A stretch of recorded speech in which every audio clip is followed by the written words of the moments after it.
They always said that wealth was the glue that held a family like ours together. But I discovered it was only a very expensive coat of paint, hiding the rot underneath. It was Christmas Eve, and my grandfather raised his crystal glass to me, his voice thick with pride for the legacy he thought I would inherit. In that moment, he saw the future, but I was staring at the past. Then the wine spilled, a crimson stain spreading across the white linen, and the truth, like that stain, couldn't be wiped away. Our once untouchable name finally shattered, and when the dust settled, I realized the most terrifying thing. I wasn't just a witness to the collapse. I was the fault line. Before we begin this story, let me know where you are listening from in the comments below. My name is Angelina Brooks. I'm 28 years old. And what I'm about to tell you today will forever change the way you see your own family. Christmas Eve. Seattle was dressed in diamonds that night. Every street glowing, every window warm. But inside the Brooks mansion, warmth was only a performance. The house was breathtaking. Yes, tall glass walls overlooking Lake Washington, garlands wrapped around marble columns, a grand piano that hadn't been touched in years. But beneath all that beauty lived a chill that never melted. I remember standing by the dining room door for a second, taking it all in. The glittering chandelier, the polished silver, the crystal glasses catching the light like they were made to impress, not to be touched. The Brooks family tradition. Everything expensive, everything perfect, and no one truly happy. My mother, Lillian, was adjusting the napkins for the third time. Her lipstick matched the red wine she'd already had too much of. My father, Thomas, was talking business to a cousin no one really liked. They looked like a couple from a magazine. Successful, elegant, but I knew better. They wore their ambition like armor, and every smile they gave each other was a lie polished to perfection. Then there was him, Grandpa Edward Brooks, the reason we were all here. The patriarch, the empire builder. He sat at the head of the table, silver hair perfectly combed, wearing a navy suit that looked as timeless as the man himself. But his eyes, sharp, searching, full of something that used to be love and had slowly turned into disappointment. When he raised his glass, the sound of forks and whispered conversations faded. The entire room fell silent. Even the fire seemed to pause, the crackle hanging in the air like it was listening too. "Everyone," he began, his deep voice still commanding even at 82. "Before we eat, I'd like to make a small toast." He smiled, that gentle, proud smile I used to love as a child. For a moment, I almost forgot everything I knew, every betrayal, every secret. He looked around the table, his gaze softening when it reached me. "So, Angie," he said, "do you like the house I bought you?" At first, I thought I misheard him. Then I saw my mother's hand twitch, the crystal glass slipping slightly from her fingers. A drop of red wine hit the tablecloth. Then another. The stain spread, slow and deliberate, like blood through snow. Silence. The kind that doesn't just fill a room, it freezes it. My heart was pounding so loud I could hear it in my ears. I could feel Thomas watching me, his stare heavy, warning. My mother's breath caught, her face pale beneath her perfect makeup. Grandpa, still smiling, waited for my answer, completely unaware he had just lit the fuse under this family's foundation. The house. I could still hear his voice from years ago, softer, younger. "One day, Angie, you'll have a home that's truly yours, a place with strong, honest roots." He had said that when I was 22, when the world still felt like something I could build, not something I had to survive. He made good on that promise, too. He bought a small white house on Willow Street. It wasn't grand, but it was real. Mine. My roots. My beginning. At least, that's what I thought. until I discovered it was gone, sold, erased, by my own father. Thomas had sold the property 3 years ago, used the money for one of his investments, as he liked to call them. I'd found out by accident, a stray document in an old email thread, and the betrayal had been too deep, too clean. He never told me. Neither did my mother. And now, Grandpa sat here, asking if I liked the house he believed I owned. The irony burned through me. I looked at the spilled wine again, watching it crawl toward my plate. It looked almost alive, like truth seeping through their perfect facade. "Angie?" Grandpa asked again, still gentle, still proud. My throat tightened, but I managed to smile. "Yes, Grandpa, it's beautiful." He laughed softly, satisfied, and took a sip of his wine. My father exhaled. My mother's fingers tightened around her napkin. No one dared to speak. For a brief second, the world pretended to be normal again, but I wasn't pretending anymore. Because as I looked at them, my parents with their hollow smiles, my grandfather glowing with misplaced pride, I made a silent promise. I will make you tell him the truth. With your own mouths. The dinner continued, but I barely tasted the food. My mind drifted between the past and the storm building in my chest. I thought of my childhood in this house, of laughter that felt rehearsed, of gifts meant to buy forgiveness, of secrets wrapped in ribbon. And I thought of how different things could have been if honesty had ever lived here. The chandelier light danced across the wine glasses, reflections trembling like ghosts on the tablecloth. Lillian leaned closer to me at one point, her whisper cold. "Smile, Angelina," she said. "You're making your grandfather nervous." Her breath smelled like champagne and fear. So I smiled, but not for her. For me. The night dragged on, all small talk and false compliments. Grandpa told stories of the early days, how he built the Brooks name from nothing. "Family is about integrity," he said. "You can't build anything lasting without it." And in that moment, something inside me almost broke, because integrity was the one thing we'd all lost, except him. When the dessert came out, a perfect chocolate torte with gold leaf I couldn't taste, I lifted my glass. My hand didn't shake. "To family," I said softly. "To the roots that hold us, and sometimes strangle us." My mother froze. Thomas looked at me sharply. Grandpa chuckled, not understanding the blade hidden in my words. "To family," he echoed, raising his glass high. The glasses clinked, the wine shimmered, and I knew, right then, that tonight was the beginning of the end, because secrets can only rot underground for so long before the earth splits open, and I was done being quiet. This dinner would not just be remembered as Christmas Eve. It would be the night the Brooks family stopped pretending we were whole. The night truth came knocking, wrapped in red wine and silver light. 2 weeks before that Christmas dinner, I was living a smaller, quieter life. Portland was soaked in winter rain, the kind that turned the city into a watercolor painting. All gray skies and golden streetlights blurred through mist. My apartment smelled faintly of coffee and old books, the kind of space that looked lived in but never truly felt like home. Across the street, through a fogged window, I could see a family decorating their Christmas tree. A father lifting his daughter up to hang the star. A mother laughing from the sofa, the sound faint but warm. I stood there longer than I should have, watching them exist so easily. Their laughter filled the space between raindrops. Something honest. Something alive.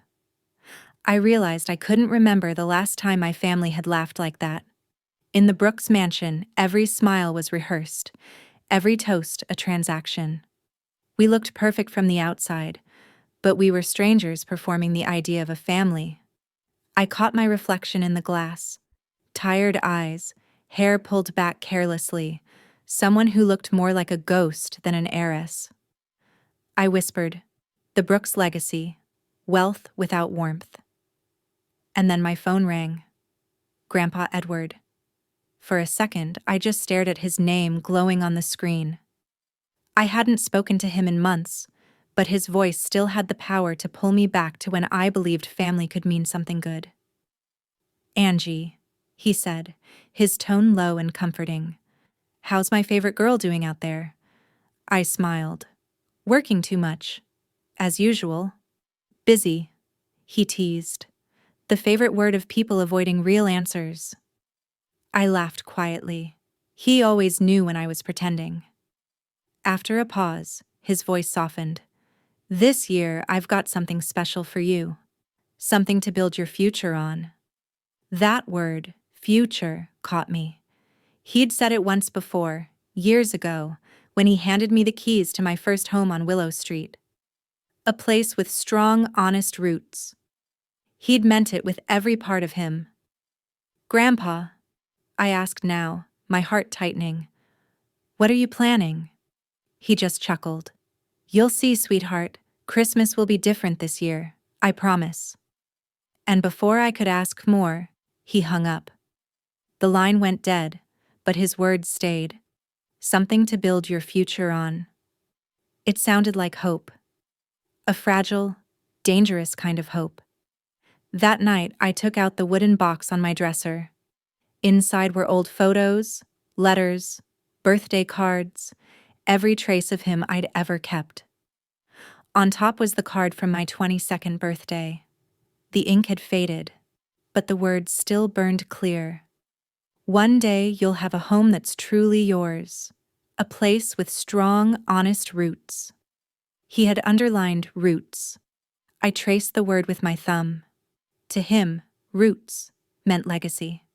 To me, it meant belonging.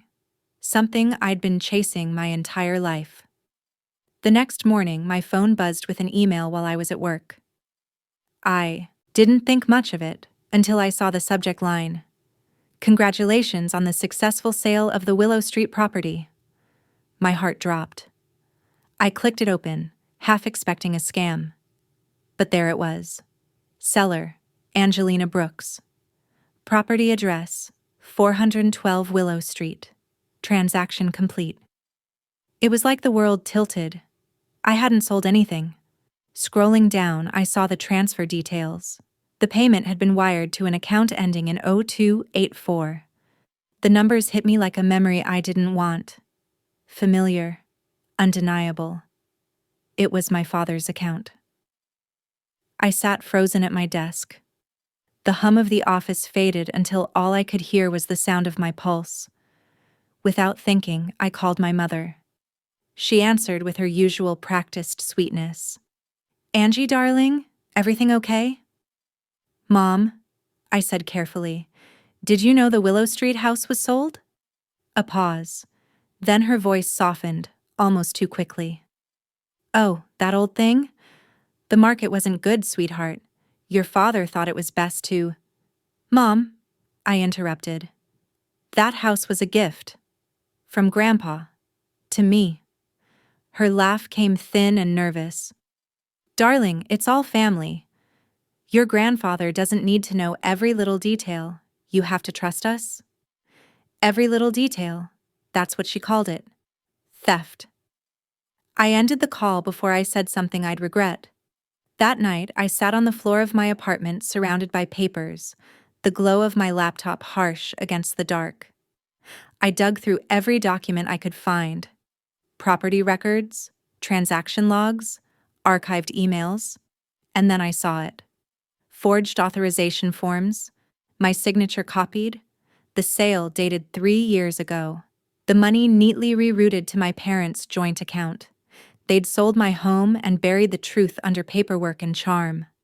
At first, I wanted to cry, but the tears wouldn't come. Instead, there was something else. A stillness. Cold. Deliberate. By sunrise, the city was quiet again, the rain finally resting.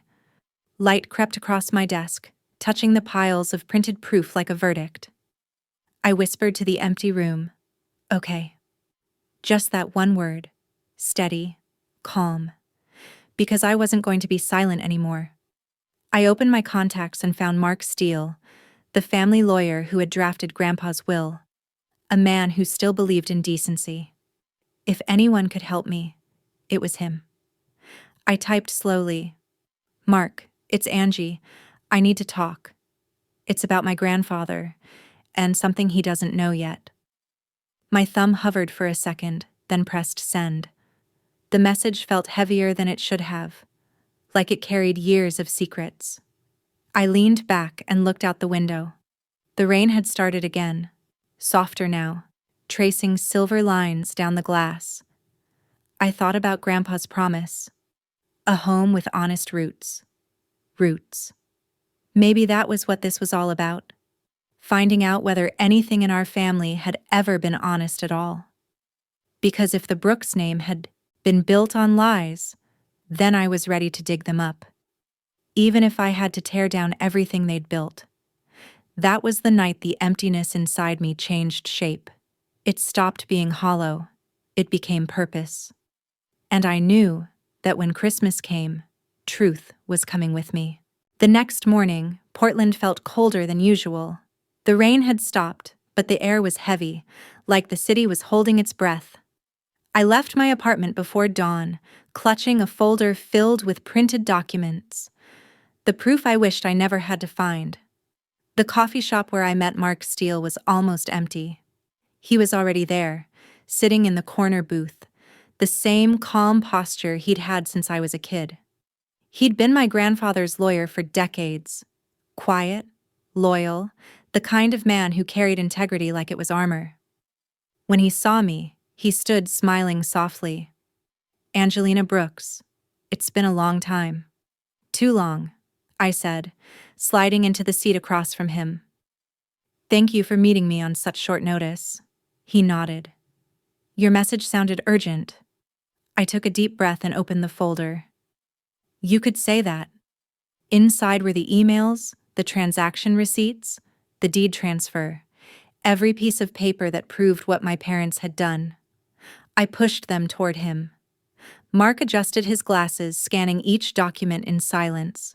The longer he read, the more his expression shifted. From confusion, to disbelief, to something close to sorrow. Good God, he whispered finally.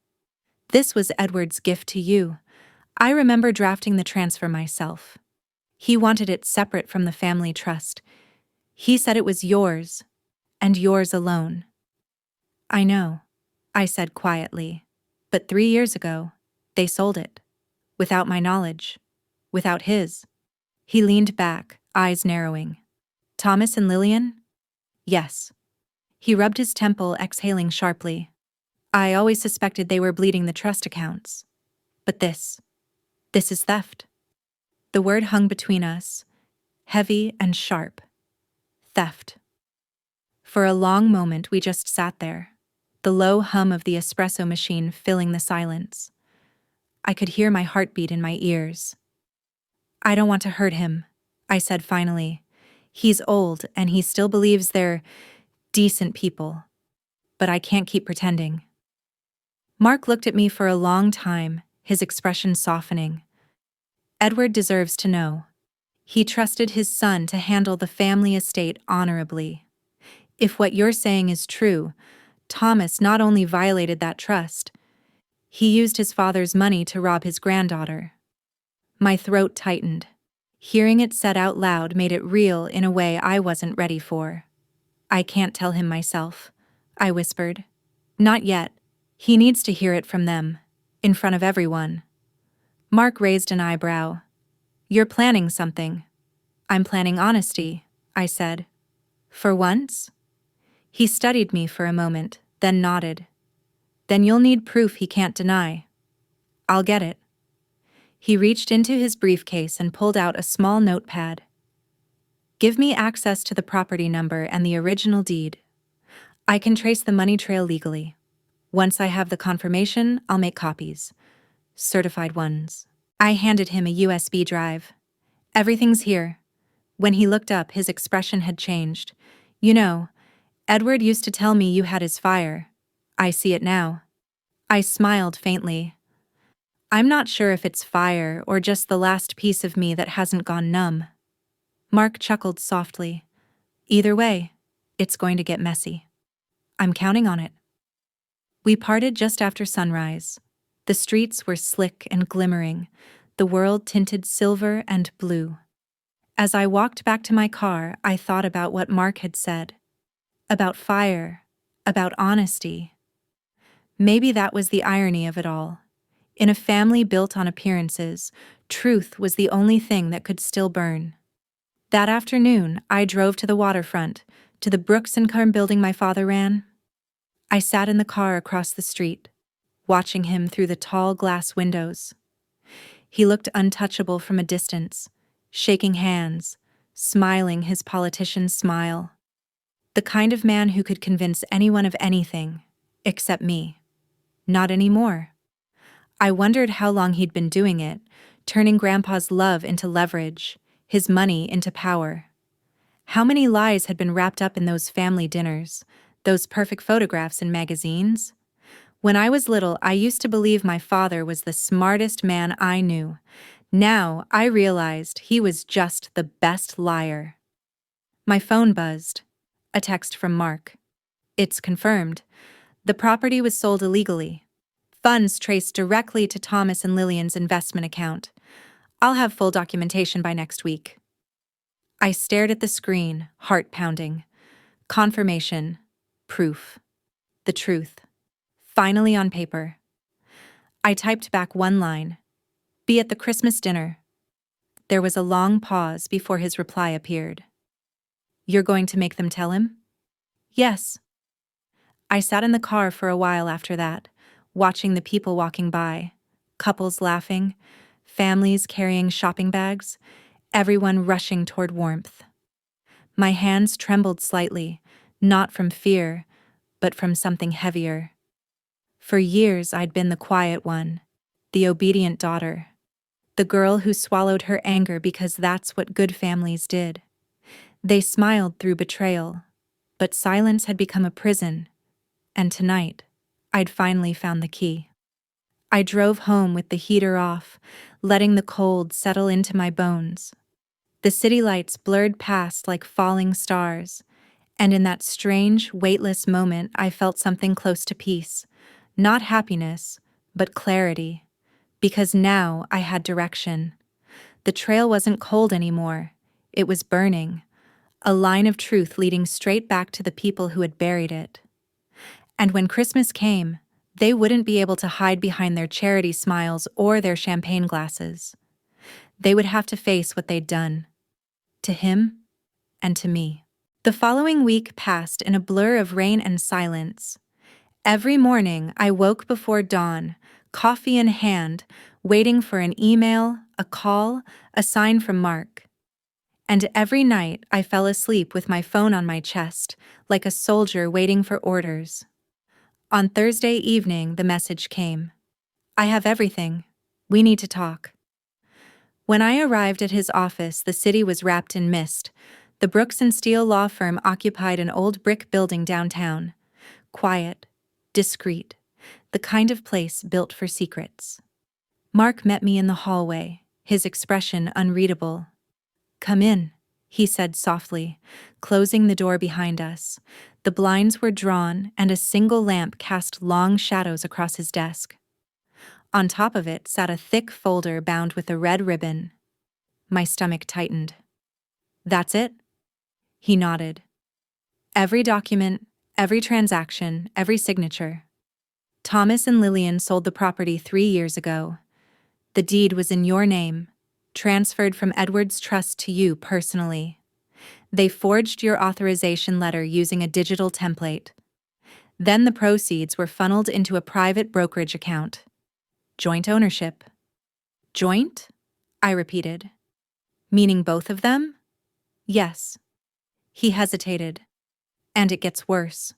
He opened the folder, revealing a printout of a bank statement. The numbers blurred before my eyes. They didn't use the money for charity, Angie. It was invested in a series of high-risk real estate ventures under your father's company. 2 failed. The rest were quietly merged into their own trust. My throat went dry. They used my inheritance to build theirs. Mark nodded grimly. Exactly. For a long moment, neither of us spoke. The only sound was the faint ticking of the clock on the wall. I can prepare a legal motion, Mark continued. We can file a formal complaint, open an investigation. No. The word came out sharper than I intended. He frowned. No? I looked down at the papers, at the proof of everything I already knew deep down. If we take this to court, it'll destroy him. Grandpa doesn't deserve that kind of humiliation. He's already lost too much faith in his family. He should hear it from them. Mark studied me carefully. You want confrontation. I want truth, I said. In front of everyone, at that dinner table. He sighed, rubbing his chin. That's dangerous. Thomas is volatile. Lillian, well, she'll play victim. They'll twist this, Angie. Then I'll let them try, I said. I've spent my whole life letting their lies go unchecked. Not this time. He was quiet for a while before finally nodding. All right, I'll be there. As a witness. I exhaled slowly, my pulse steadying for the first time in days. Mark leaned forward. One more thing. Edward's been asking about you. He said he can't wait for Christmas Eve. That he's proud you finally found a place to call home. The words hit harder than I expected. I looked away, blinking fast. He still believes I own it. Yes, Mark said gently, and that's why this will hurt him most. That night, I walked home through the rain. My umbrella turned inside out in the wind, but I didn't care. The city lights reflected in the puddles like broken glass. Everything felt fragile. The streets, the air, my resolve. But underneath it all, there was something solid forming. By the time I reached my apartment, I knew exactly what I had to do. I printed copies of the evidence and tucked them into a black envelope. My hands trembled as I sealed it. Not from fear, but from clarity. This wasn't revenge anymore. It was reclamation. 2 days later, Mark called again. I've spoken to Edward, he said. He insisted on a family dinner. He wants everyone there. He says he has an announcement. I froze. An announcement? Yes. He didn't say what, but his tone was hopeful. Hopeful. The word twisted inside me. Whatever Grandpa was planning, he believed it would bring us closer. He had no idea it would shatter us instead. I spent the next day in quiet preparation, not for war, but for honesty. I gathered the documents, arranged them neatly in a leather case, and rehearsed what I would say if my courage wavered. You sold my future. You lied to him. You made me disappear. Each sentence felt heavier than the last. That night, I called Grandpa just to hear his voice. Angie, he said, delighted. I was just thinking of you. Everything ready for Christmas? Almost, I said softly. Grandpa, do you ever regret trusting people? He chuckled. Trust is the only thing that makes love worth anything, my dear. Without it, money's just paper. I closed my eyes. You're right. I can't wait to see you, he said. I have something to give you this year, something that will make you proud. I wanted to tell him the truth right then. I wanted to warn him. But I couldn't. Not yet. Not until the others were in the room. When the call ended, I sat in silence, staring at the city lights outside my window. For the first time, I understood what true betrayal felt like. Not anger, not even heartbreak, but the quiet devastation of realizing love had been used against you. I placed the folder on the table beside me. On top of it lay the silver key Grandpa had given me all those years ago, the one that no longer opened any door. I turned it in my hand, feeling its cold weight. Soon, I whispered. You'll know everything. Outside, Thunder rolled low across the sky, distant but certain. The storm hadn't arrived yet, but it was coming. And I was ready for it. The day before Christmas Eve, Seattle looked like it was dipped in gold. The streets were glowing, holiday lights strung across every storefront, and the air smelled faintly of cinnamon and rain. But for me, everything felt suspended. Too bright, too still. Like the world was holding its breath before something broke. I woke up with a pit in my stomach. The documents were still on my kitchen table, sealed inside that leather case, waiting for me to carry them into the lion's den. The red wax seal I'd pressed on the flap looked almost ceremonial, a quiet promise that the truth would not stay buried anymore. I didn't touch breakfast. My hands were too restless. Instead, I grabbed my coat and drove to my grandfather's office downtown. The Brooks Foundation building rose above the city like an old cathedral, elegant and intimidating. Inside, the lobby smelled of polished oak and power. The receptionist smiled when she saw me, that same corporate politeness that ran in the family. "Miss Brooks, he's in his study. Go right in." I took the elevator to the top floor.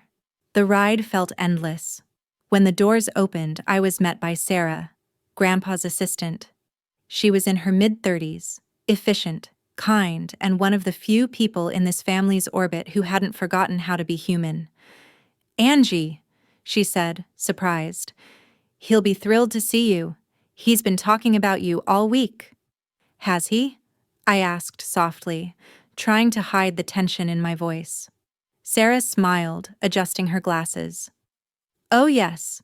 He said he's so proud of you. Proud that you finally moved into your own home. He even had me order a nameplate for your mailbox. Angelina Brooks, Willow Street." Her words hit like a punch I didn't see coming. For a moment, I couldn't breathe. The irony was cruel. He was celebrating a home that no longer existed. I forced a smile.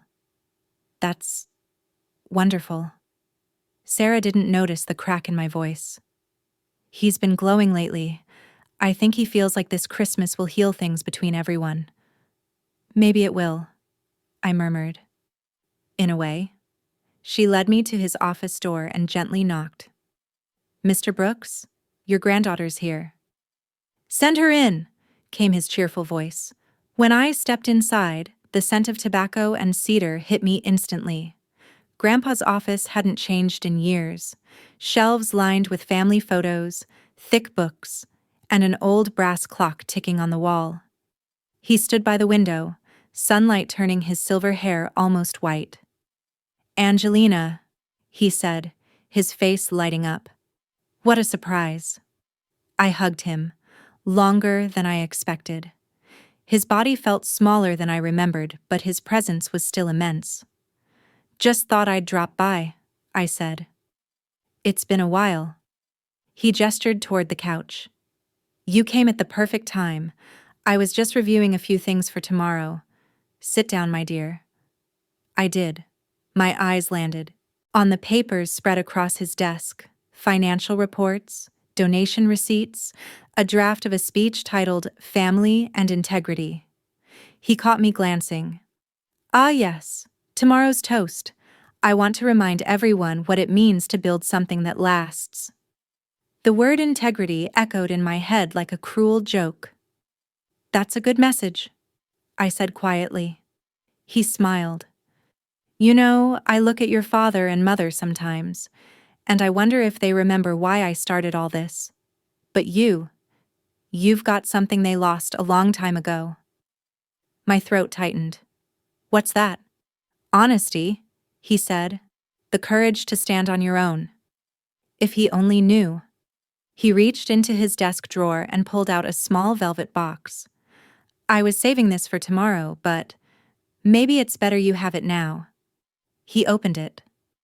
Inside lay a silver pendant in the shape of a key, smaller than the house key he'd once given me, but carved with the same intricate initials, EB. "It's beautiful," I whispered, my fingers trembling as I took it.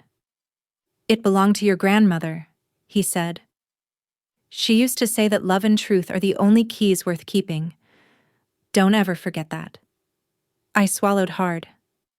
I won't. He patted my hand gently. You'll make this family proud again, Angie. I can feel it. I smiled, but inside, something cracked open.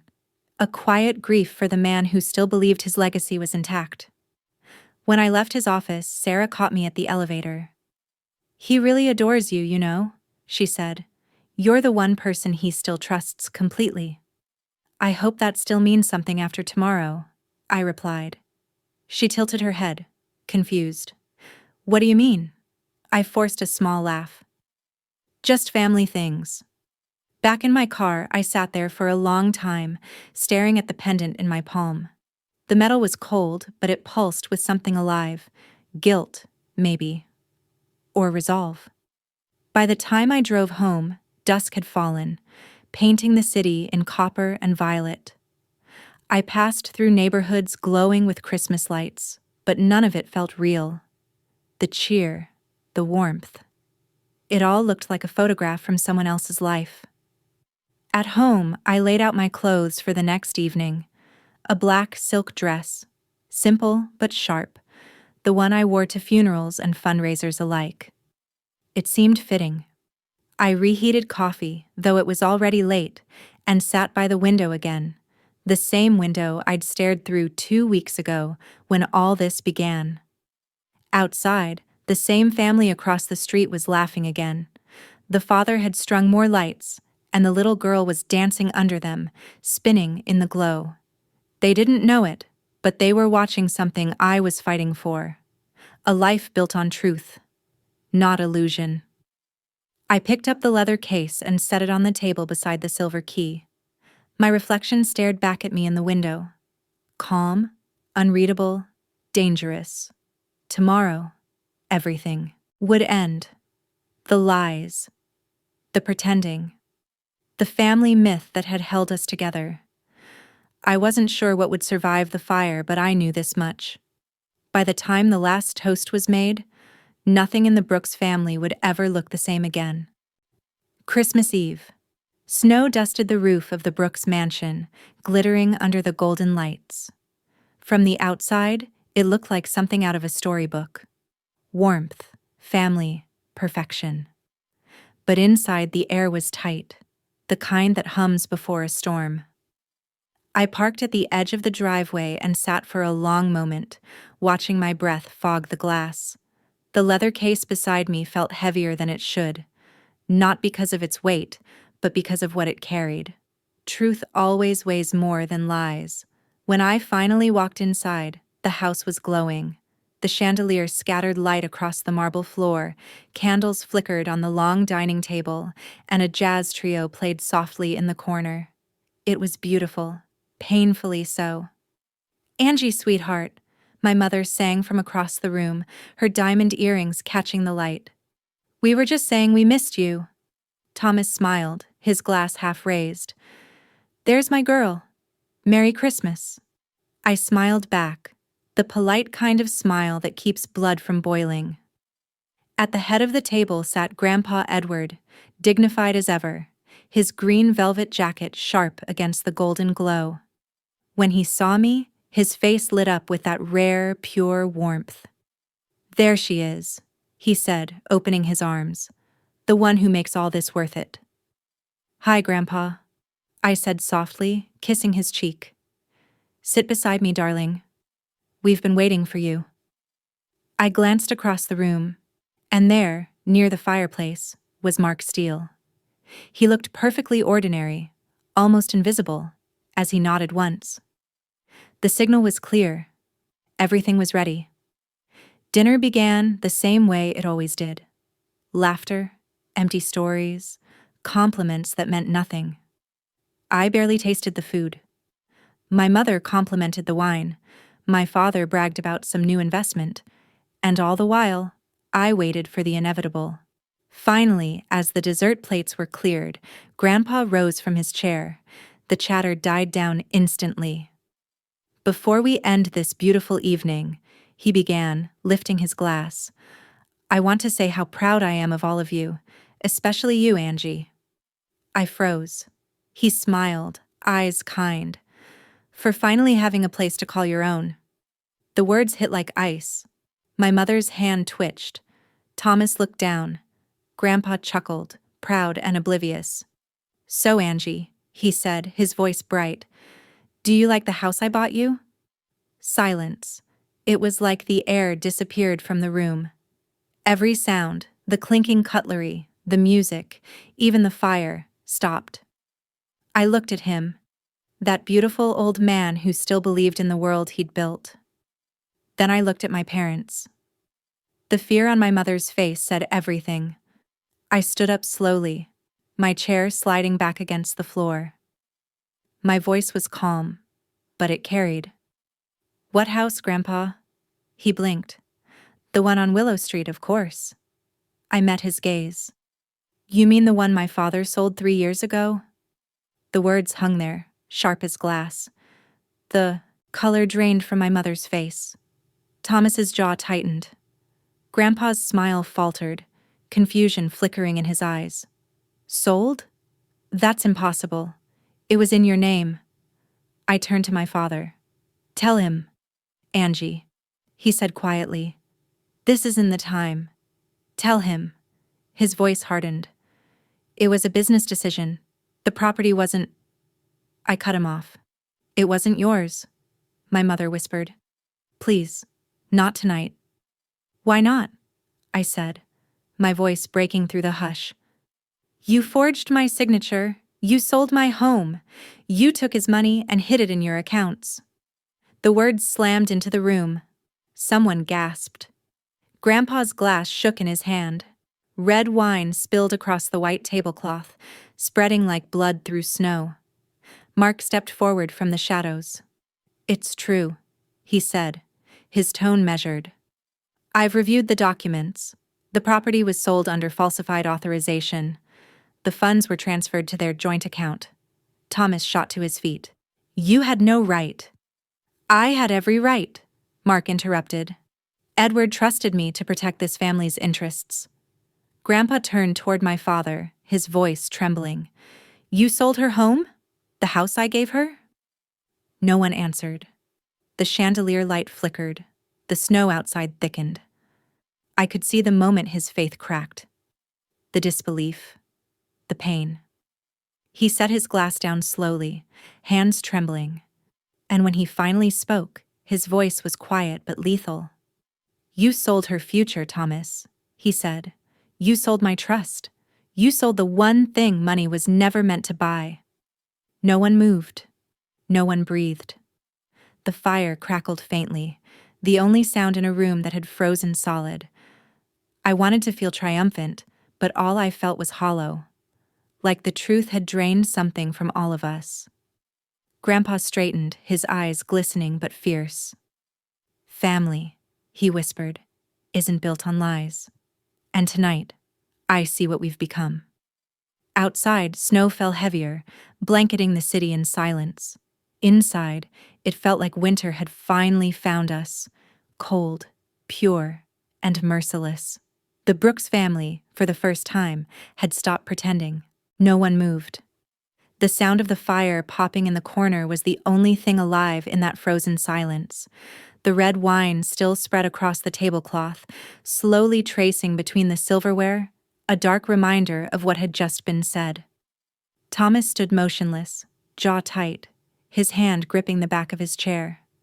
My mother sat with her hands clasped in her lap, staring down at the spreading stain like she could will it away. Grandpa Edward didn't speak right away.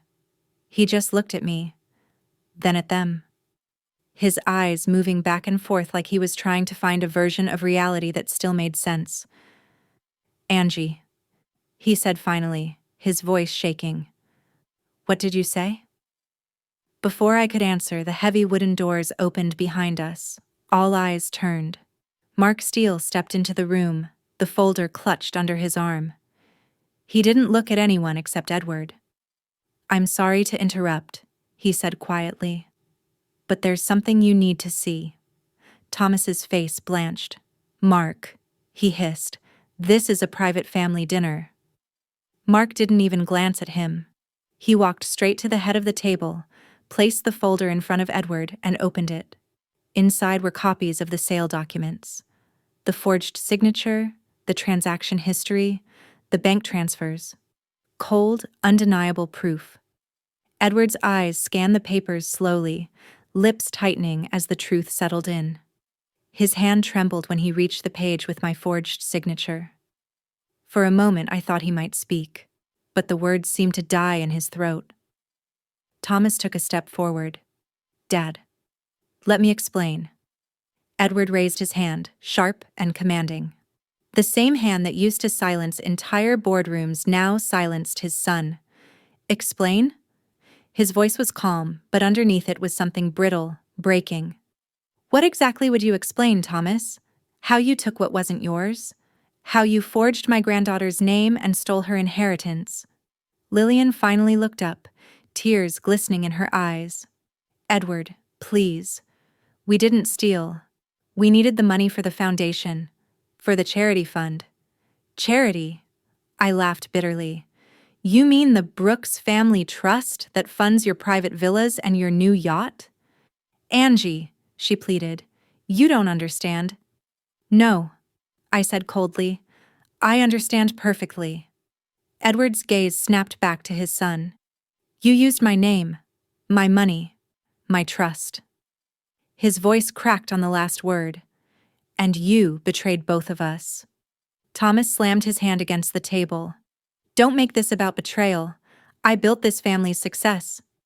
You think your legacy could survive without me cleaning up your mistakes?" Edward stood. The room seemed to shrink around him.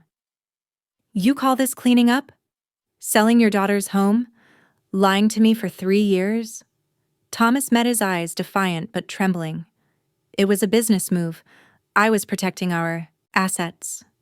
Edward's voice turned quiet, dangerously so. "You were protecting yourself." No one breathed. Then, with a trembling hand, Edward lifted one of the pages from the folder and held it up.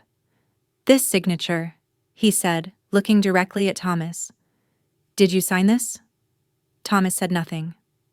"I'll ask you again," Edward said. "Did you sign my granddaughter's name?" Thomas's silence was the loudest answer of all.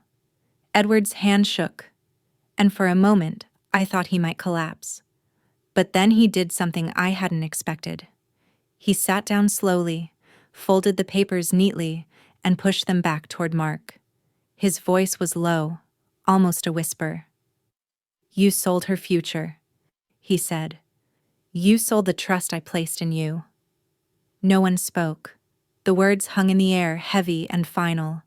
Then his eyes found me. "I'm sorry, Angie," he whispered. "I should have protected you better." Something in me cracked. I reached across the table, covering his trembling hand with mine. "You didn't fail me, Grandpa. They did." My father laughed, bitter and hollow. "Oh, come on. You think you're innocent? You've been living off this family's name your whole life. You wouldn't survive a day without the money I manage." I stood, meeting his glare head-on. "Then maybe it's time I find out." The tension snapped like a string pulled too tight. My mother began to cry quietly, her perfect mascara streaking down her face. "Edward, please. She's turning you against us." He turned to her, and for the first time in my life, his voice was sharp. "No, Lillian, you did that yourselves." She gasped, pressing a hand to her mouth. The room fell into another heavy silence. Even the fire seemed to fade to embers. Mark cleared his throat gently. "Mr. Brooks," he said, "there's still time to legally reclaim the assets. I can prepare the reversal documents." Edward shook his head. "No, this isn't about money anymore." He stood looking at each of us, at his son, his daughter-in-law, his granddaughter. This family forgot what the Brooks name was supposed to mean. It wasn't wealth. It wasn't reputation. It was honor. His gaze landed on Thomas one last time. "And you threw that away the moment you sold her home." He turned, slowly, toward me. "Angie," he said softly, You still have something they don't. Honesty. Don't lose it. It's the only inheritance that matters. My throat tightened. I wanted to tell him that honesty had cost me everything, but looking at him now, I realized it had given me something else. Clarity. When he left the room, he looked older, smaller, but freer. Like the truth had stripped him of illusions and left only what was real. The rest of us stayed frozen. Thomas stood there, breathing hard, his empire crumbling in front of him. My mother reached for his hand, but he pulled away. Mark gathered the papers quietly. The sound of the folder snapping shut was like a final gavel. I didn't look back when I followed Grandpa out. I didn't need to. I could feel the silence behind me. Thick, suffocating, permanent.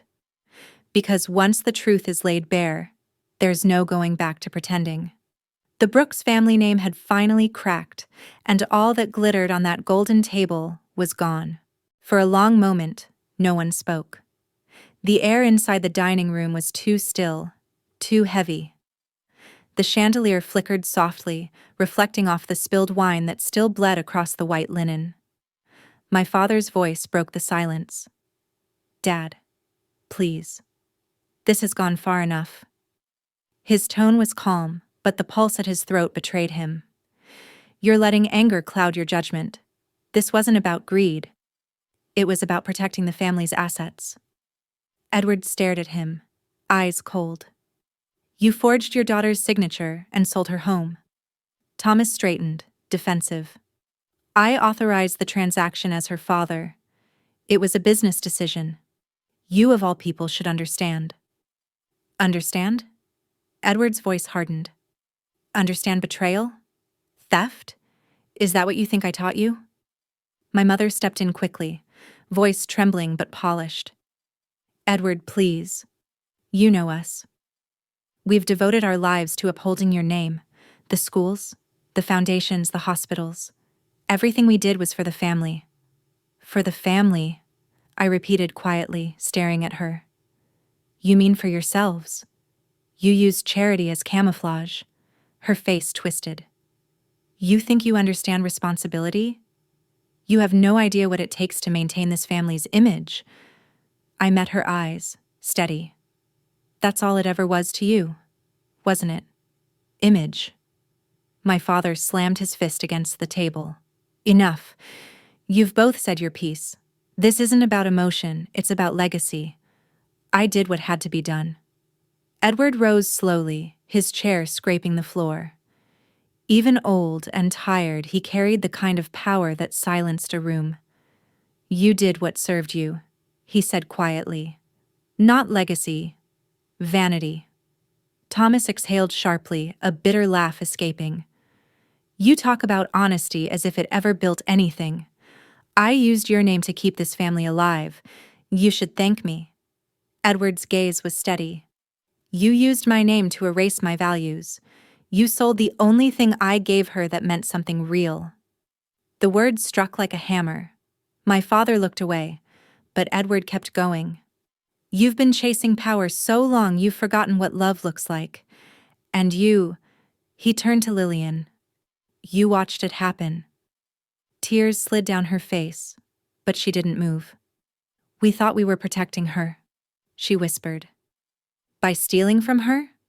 Edward's voice broke. "You didn't protect her. You taught her what betrayal looks like." My throat tightened.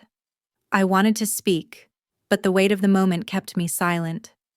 Finally, my mother said, "Edward, please, we can make it right. We'll buy her another house, a better one." I shook my head. "It's not about the house, it's about the lie." Edward nodded faintly, as if hearing my thoughts. He reached into his jacket and pulled out a white envelope, its edges creased. "This was meant to name Thomas as the head of the family. Trust," he said. "I was going to sign it tonight." Thomas's head jerked up. "Dad!" Edward tore the envelope in half. The sound sliced through the air like thunder. "Not anymore." Pieces of paper drifted down, landing in the puddle of red wine. The colors spread. swallowing them whole. My mother gasped. "Edward?" He ignored her. His eyes met mine, gentler now. "I thought I could build something that would outlast me," he said softly. "But I forgot that a name without honesty is just another brand." He reached into his coat again and took out something small. The silver key. It caught the candlelight as he turned it in his fingers. When he pressed it into my palm, it felt heavier than before. "This isn't just a key," he said. "It's a reminder of what can't be bought or stolen. It was always yours."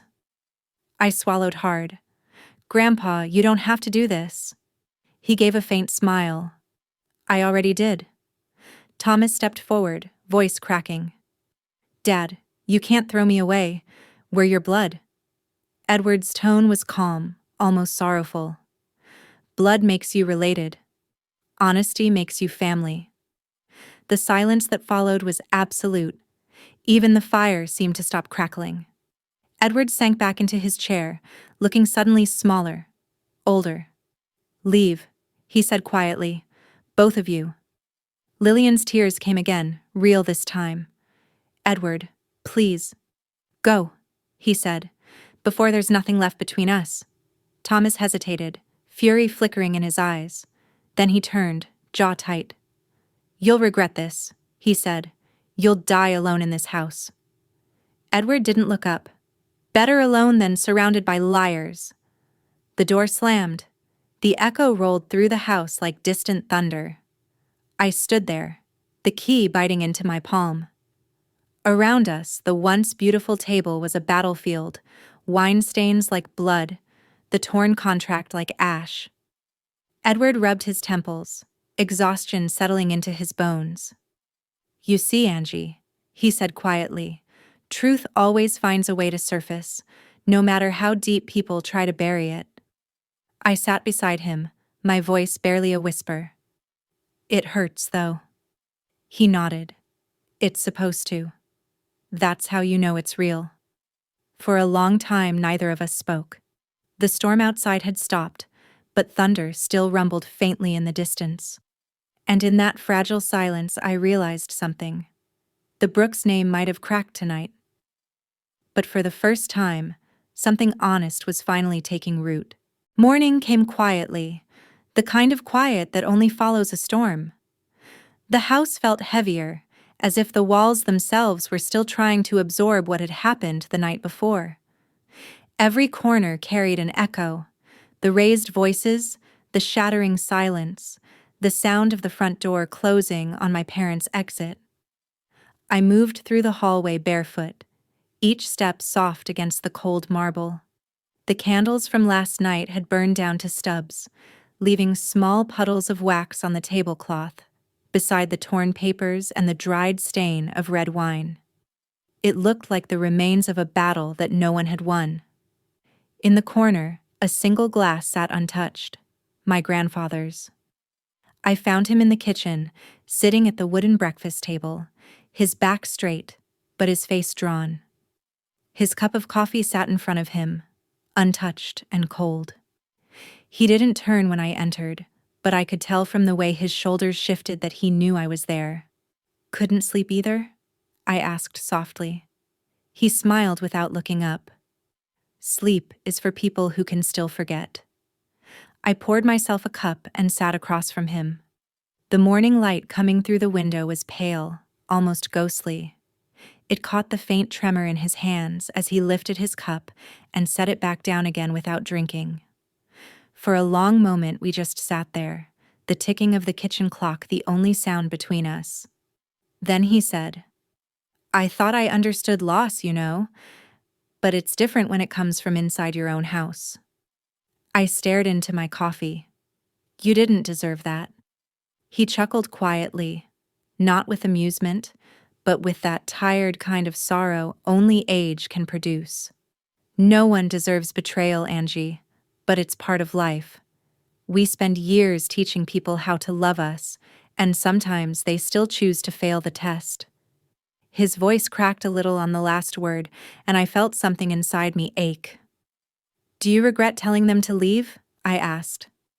He looked at me then, really looked. His eyes, still sharp beneath the weight of everything, held no regret. "No," he said. "Sometimes love has to be distant to survive at all. They'll have to live with the truth now. I just hope it teaches them something before it's too late." I nodded slowly.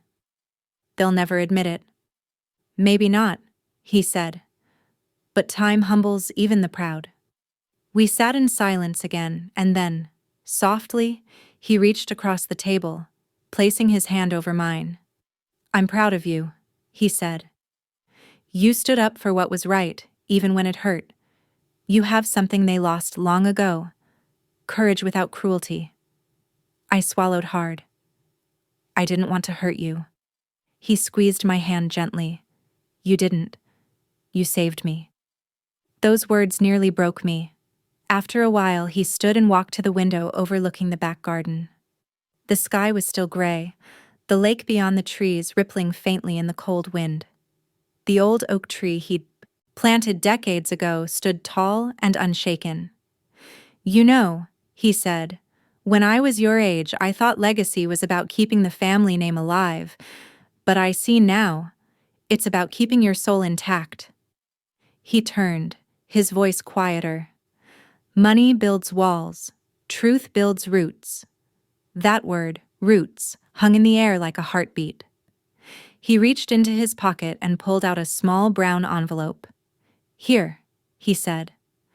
"I had Mark draw this up last night. It's official now." I frowned, taking it from him. Inside was a property certificate, my name printed in bold across the top. Willow Street. I felt my breath catch. "You fixed it?" He nodded. "I made a few calls after they left. The house is yours again, legally and permanently. No trust, no strings." My throat tightened. "You didn't have to." He smiled faintly. "I needed to. Not because of what they did, but because of what you reminded me of. That promises mean something." For the first time since the night began, I felt something warm bloom in my chest. I looked down at the document again.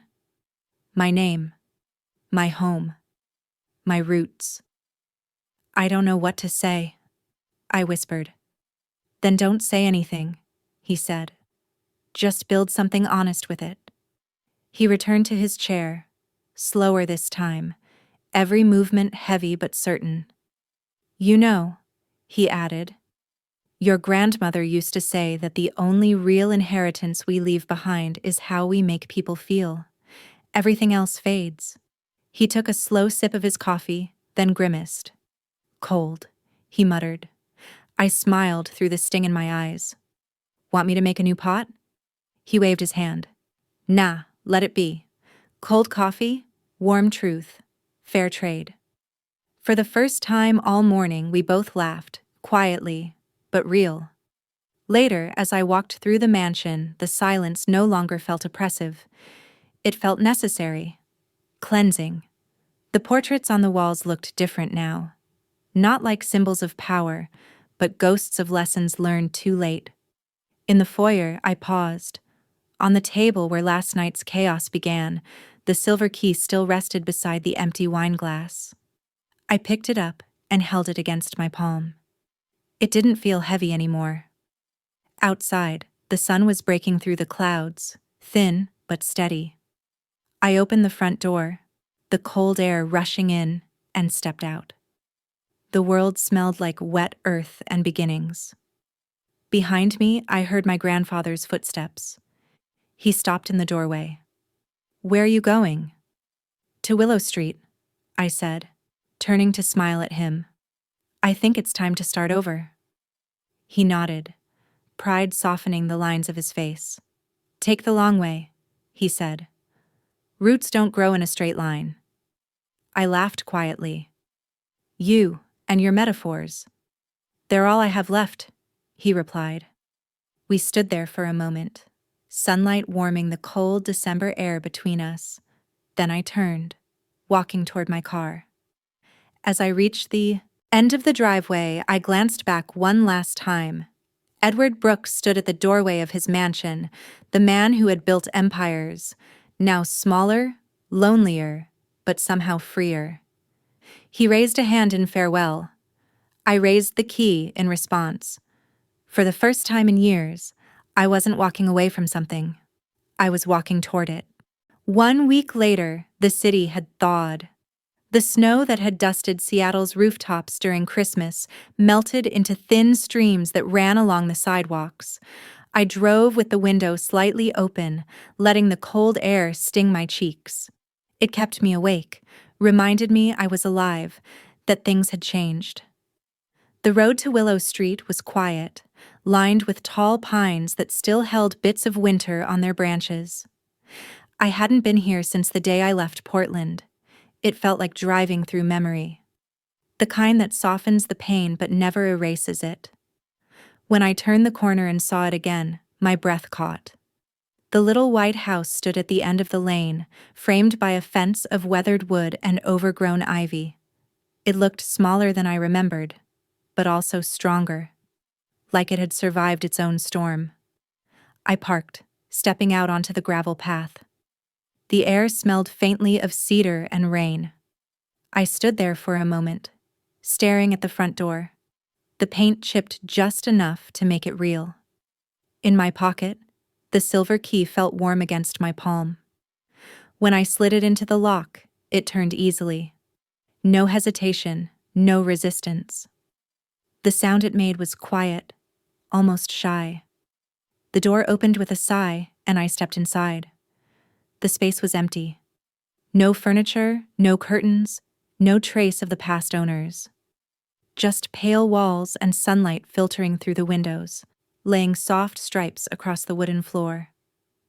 I ran my fingers along the wall near the door, the same spot where Grandpa and I had stood years ago when he'd first handed me this key. A place with strong, honest roots, he'd said. Back then, I hadn't understood what that meant. I thought it was about owning something solid. Now I knew it was about belonging to something real. I set my bag down and walked slowly through each room.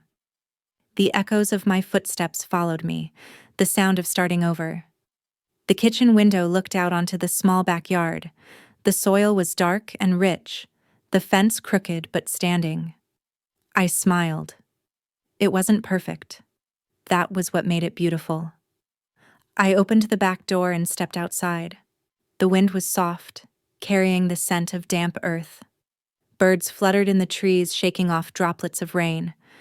For the first time in a long time, I wasn't angry anymore. I wasn't running from what had been taken. I was building something from what was left. A car horn honked behind me. I turned to see Clara, my closest friend from Portland, stepping out of her car, holding 2 steaming cups of coffee. "I figured you'd forget to eat," she called, smiling as she walked up the path. I laughed, meeting her halfway. "You figured right." She handed me a cup and looked around. "So, this is the famous Willow Street house, huh? I expected marble floors and a chandelier or something." "Sorry to disappoint," I said, sipping the coffee. "This place only comes with sunlight and honesty." "That's worth more," she said simply, walking inside. We sat on the floor of the empty living room, drinking coffee in silence. Through the window, the afternoon light spilled in golden lines. Clara set her cup down and looked at me. "You know," she said softly, "for someone who just blew up her family's empire, you look surprisingly peaceful." I smiled. "Maybe peace doesn't come from keeping everything. Maybe it comes from losing what never belonged to you." She nodded. "So what now?" I looked around at the empty house. Now I build. Something small. Something real. Maybe start that community art project I've been talking about for years. Turn this place into a space for stories, not secrets. Clara grinned. "You're turning your inheritance into therapy." "Pretty much." We both laughed. Outside, the sky began to shift, clouds parting to reveal a sliver of blue. I stood and walked toward the front door, where a small package sat neatly on the porch. No note, Just my name written in my grandfather's careful handwriting. My heart tightened. Inside was a small potted tree, a young maple, roots still wrapped in burlap. Beside it, a letter. I sat on the step and unfolded it carefully. My dearest Angie, I don't know what the years ahead will bring for either of us, but I do know this. Roots grow stronger in honest soil. You were always meant to plant your own. I can't promise I won't miss the noise of this family, even the painful parts. But if this story has taught me anything, it's that love isn't about control. It's about trust. Build your life on that, my dear. And when the time comes, forgive yourself for ever thinking you weren't enough. Love, Grandpa. The words blurred as tears filled my eyes. I pressed the letter against my chest, the paper soft under my fingers. When I looked up, Clara was watching me from the doorway. You okay? I nodded. Yeah, I think I am. We carried the small tree out to the backyard. The soil was cold but ready. I knelt down, digging into the earth with my hands, feeling the dirt beneath my nails, the pulse of something living. When the roots touched the soil, I whispered, "Welcome home." We filled the hole and packed the earth around it. The young tree swayed slightly in the wind, fragile but unbroken. Clara handed me the watering can. You think it'll survive the winter? I smiled. It already did. The sun broke through the clouds then, spilling across the yard, lighting the leaves like gold. The house behind me stood quiet, not empty anymore, just waiting. I turned toward it, the key still hanging around my neck. For the first time in years, I felt something simple and certain. I was home.